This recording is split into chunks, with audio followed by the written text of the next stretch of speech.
남북통합문화센터 평화통이 열린 강좌, 이제 2부의 문을 열어보겠습니다. 오늘은 단국대 한국문화기술연구소 홍지석 교수님과 함께 남북한 어린이 미술교육의 특징에 대해서 이야기 나눠보고 있는데요. 이제 2부에서는 남북한 어린이 미술교육 환경에 대해서 좀 이야기를 들어보도록 하겠습니다. 교수님 이야기 해주실까요? 네. 네, 이제 또 어떻게 보면 새로운 이야기인데요. 그러니까 과거에, 원래 북한 아동 미술은 이렇게 조선화를 중심에 뒀었습니다. 이렇게 그러니까 원래 북한에는 이런 게 있거든요. 조선화라고 하면 우리로 치면 이제 동양화나 한국화를 말하는 건데, 그러니까 이거를 미술의 발전의 중심에 놓는 건 북한 미술의 굉장히 기본적인 원칙이거든요. 조선화를 기본으로 하자. 아동 미술도 마찬가지로 조선화를 중심에 두는데, 그 이유를 이제 북한의 비평가들이 이렇게 보죠. 어린이들에게 민족적인 색채 감정과 정서를 이렇게 함양해주기 위해서라고 이야기를 합니다. 그러니까 근데 이제 조선화, 근데 이제 여기서 말하는 그 민족적인 색채 감정을 걔네들이 규정을 했어요. 그러니까 예를 들면 북한 미술가들이 규정을 합니다. 그게 뭐냐면 선명하고 간결하고 맑고 선명하고 간결한 거를 우리 인민이 사랑한다는 거죠. 그러니까 조선 사람들은 원래부터 선명하고 맑고 간결한 걸 좋아하고 그것이 가장 잘 드러난 게 조선화이다. 이렇게 얘기를 하는 것이죠. 근데 그러면서 이제 그런 조선화의 미감을 아동화에도 이제 전해줘야 한다는 식으로 얘기를 하고 있는 거예요. 근데 이제 실제로 우리 한국에서도 한국 미술의 특성에 대한 얘기를 하지 않습니까? 소박하고 단박하고 이런 얘기들을 많이 하는데요. 북한에서는 이게 맑고 선명하고 간결한 게 이게 조선화의 미감이고, 생각해 보면은 그게 지배 체제가 인민에게 바라는 미감이기도 한 것 같아요. 북한 체제는 인민들이 맑고 선명하고 간결하길 바라거든요. 예를 들면 선명하지 않다는 건 불투명하다는 건데, 밖에서 예를 들면 밖에서는 막 좋아라 하고 뒤에서 어두운 이런 게 있는 걸 싫어한다는 거죠.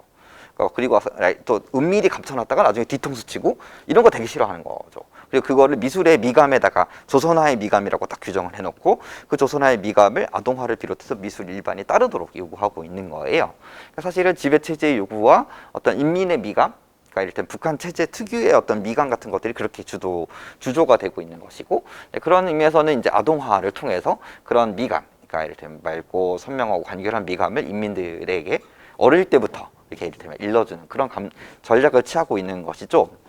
근데 이제 최근에, 그래서 이제 굉장히 아동 미술, 아동화 이제 얘기 찾아보면 옛날에는 이제 조선화 얘기가 되게 많았어요. 80년대, 90년대, 2000년대까지만 해도. 근데 좀 더 최근에 들어설수록 어떤 경향이 강하냐면 아동 미술 또 아동화 분야에 컴퓨터 얘기가 많이 들어오게 되는 거죠. 예를 들면 이런 거 있지 않습니까? 포토샵 또 아니면 3D 맥스 또 마야 이제 이런 것들을 써서 약간 이제 그걸 이제 다매체 편집 프로그램이라고 북한에서는 얘기를 하는데, 이런 다매체 이제 새로운 테크놀로지를 이용한 그런 편집 기술이라든가 이미지 조작술 같은 것들을 아동화에 반영하면서 새로운 종류의 아동화를 지향하고 있는 거죠. 그러니까 아이들한테도 새로운 이제 이를테면 새로운 뉴 테크놀로지들 그리고 새로운 미디어 환경에 적응하는 이제 그런 것들을 아동화를 통해서 기도하고 있는 거죠. 하지만 이 일이 이제 생각보다 쉽진 않지 않겠습니까? 기술의 발전이 이제 아무래도 더디다 보고 이제 세계 수준의 어떤 기술력을 확보하고 있지 못하기 때문에 여전히 이제 이 분야에서는 그렇게 요란하게 얘기하고 있지만 아직도 이제 예를 들면 새로운 테크놀로지에 기반한 새로운 미감까지 이르렀다고 말하기는 좀 곤란한 그런 얘기를 할 수가 있을 것 같고, 또 최근에 주목해 볼 만한 게 이제 출판 미술로서의 아동화보다는 점점 아동의 이미지를 통한 아동 교육에서 그런 아동 영화 미술 또는 이제 아동 만화 영화 이제 이런 것들이 이제 각광을 받는 추세입니다. 점점점 옛날에는 그림을 중심으로 아동에게 이제 이미지 교육을 했는데 이제 점점 이제 아동 영화, 아동 만화 영화 이제 이런 거를 통해서 하고 있는 거죠. 이제 이게 아동 영화는 아까도 말씀드렸다시피 애들은 가만히 있는 거 싫어하고 금방 지루해지니까 움직이지 않습니까? 움직이는 걸 통해서 아이들을 막 이렇게 끌리게 하고, 그 다음에 새로운 걸 계속 요구하는 아이들에게 요구에도 맞출 수 있을 뿐더러 새 시대가 요구하고 있는 운동 감각을 아이들에게 익히고, 그리고 무엇보다 이제 아동 만화 영화라는 건, 애니메이션이라는 건 그림 이미지를 보여주면서 서사를 전개하는 것도 되게 용이하기 때문에 사실상 그림책의 기능을 대신하는 기능도 하고 있는 거죠. 그래서 이제 아이들의 이제 이미지를 통한 어떤 그런 교육이 점차 이제 만화 애니메이션으로 이동하고 있고, 아이들도 이제 그림책 보는 것보다 그림책도 보지만 네, 애니메이션을 많이 보는 근데 그런 거 같습니다.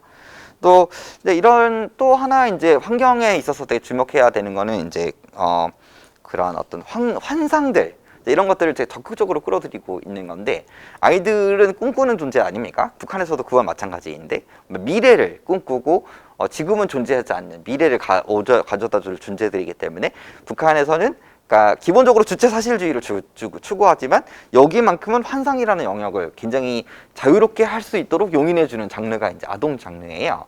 그래서 예를 들면 뭐랄까 물론 다른 그 SF 문학 이런 게 북한에 또 있기는 있습니다만 이제 아동 장르에서만큼은 이제 여기 전반적으로 환상이라고 판타지가 허용된 장르이기도 하죠. 근데 그렇게 되면 이제 진실성이 문제가 되는데 예를 들면 이런 거 있지 않습니까? 현실과 동떨어진 거, 몽상 또는 아니면 뭐 예를 들면 신기한 거 이런 걸 원하는 게 아닙니다. 기이한 거 이런 걸 원하는 게 아니라 아이들이 현실에 기반해서 그건 물론 만들어서 거기도 주조된 현실이기는 합니다만 현실에 기반해서 꿈꾸는 환상 정도로 용인을 해요. 그래서 뭔가 기이하고 환상적인 거, 현실이 없는 거 이렇게 그게 등장하다고 하더라도 그게 굉장히 어떤 과학적 지식하고 일치되기를 원합니다. 북한 체제는요. 그래서 뭐 예를 들면 이런 거 주관적으로 추상적인 형상으로 가는 건 정말 싫어하죠. 네, 그래서 뭐 예를 들면 이제 우주에 대한 환상을 그릴 때는 기본적으로 우주 전체에 대한 축적된 지식을 기반으로 그걸 만들어야 하고 바닷속 깊은 곳에서 벌어지는 이야기에 대한 환상을 그릴 때도 바다에 대한 해양적으로 축적된 지식들을 그 밑에 깔라고 얘기하는 거죠.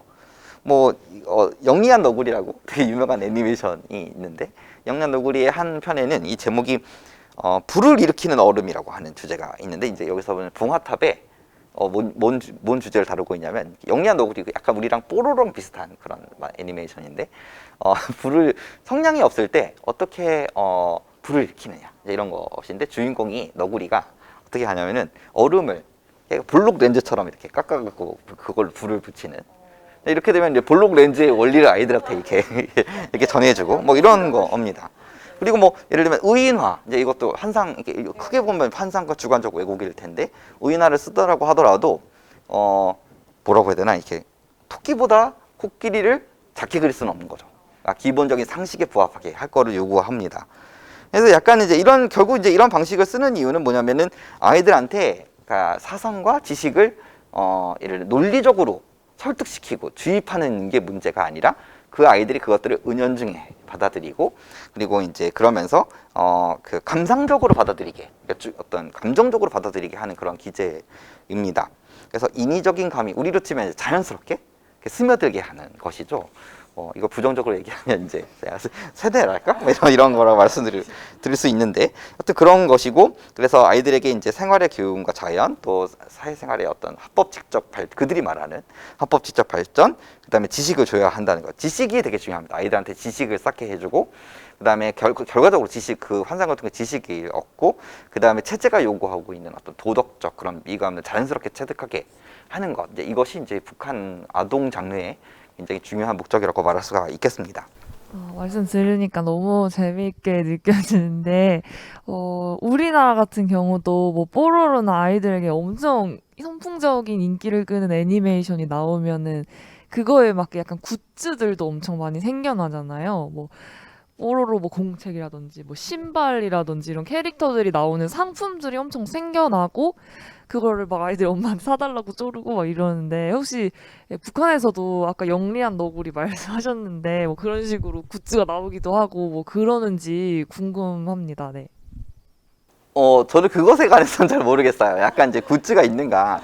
근데 이제 아까 전에 옥류 아동병원에 대한 이야기를 했는데 거기에 이제 캐릭터들을 이제 병원에다가 막 이렇게 하고 설치하고 막 이런 것들은 있는데 따로 근데 굿즈라는 건 이제 그런 어떤 문화상품, 문화 산업의 영역이기 때문에 북한에서는 기본적으로 이 문화예술을 산업으로 이해하고 있다기보다는 교양으로 이해하고 있기 때문에 그걸 관련해서 파생 상품을 만들어서 이윤을 획득한다거나 이런 기본적으로 그런 체제는 아닌 거죠.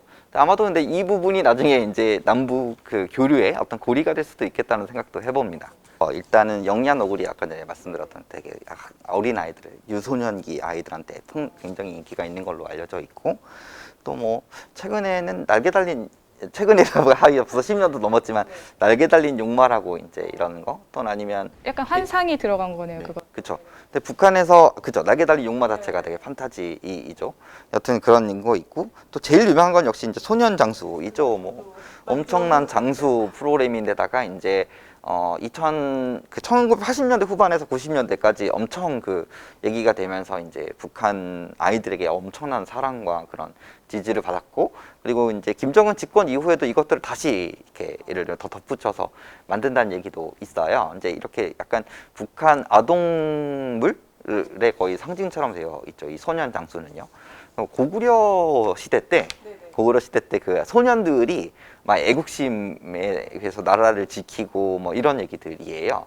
거기 보면 이제 약간은 뭐라고 해야 되나 이제 그 아까 전에 얘기했던 환상 이야기 막 주인공이 막 엄청난 바위도 번쩍번쩍 들고 막 나무를 뿌리째 뽑아서 던지고 뭐 이런 거 끓는 물 펄펄 끓는 거 뭐 하고 뭐 그런 장면들이나 아니면은 막 주인공이 막 거의 무슨 슈퍼맨처럼 날아다니고 막 이런 거, 중국 무협지 보는 것 같은 그런 판타지 같은 것들도 있거든요. 이제 그런 것들이 이제 그런 것들을 통해서 아이들에게 어떤 그런 애국심이라든가 아니면 체제에 대한 자기 주어진 체제에 대한 사랑 이제 이런 것들을 이렇게 교육시키는 거죠. 네, 1부, 2부를 네, 그 두 분 함께 해주셨는데 좀 소감 잠깐씩 말씀해 주실 수 있을까요? 오랫동안 잊고 있었던 이제 북한 만화에 대해서 네, 새롭게 떠올리게 돼서 너무 재밌는 시간이었고 되게 정말 유익한 말씀 잘해주셔서 몰입해서 들었던 네, 시간이었습니다. 저도 아직까지도 만화나 동화 이런 거 보는 걸 되게 좋아하는데 네, 이렇게 북한의 만화나 동화에 대한 얘기를 들을 수 있어서 너무 신기했고 나중에 기회가 된다면은 보고 싶다는 생각이 들었습니다. 네. 오늘 또 이렇게 2부까지 또 함께 했는데 또 3부에서 교수님과 또 재미있는 이야기를 계속 나눠볼 예정이고요. 두 분은 아쉽지만 또 여기서 보내드리고 3, 4부에는 또 새로운 분들과 함께 하도록 하겠습니다.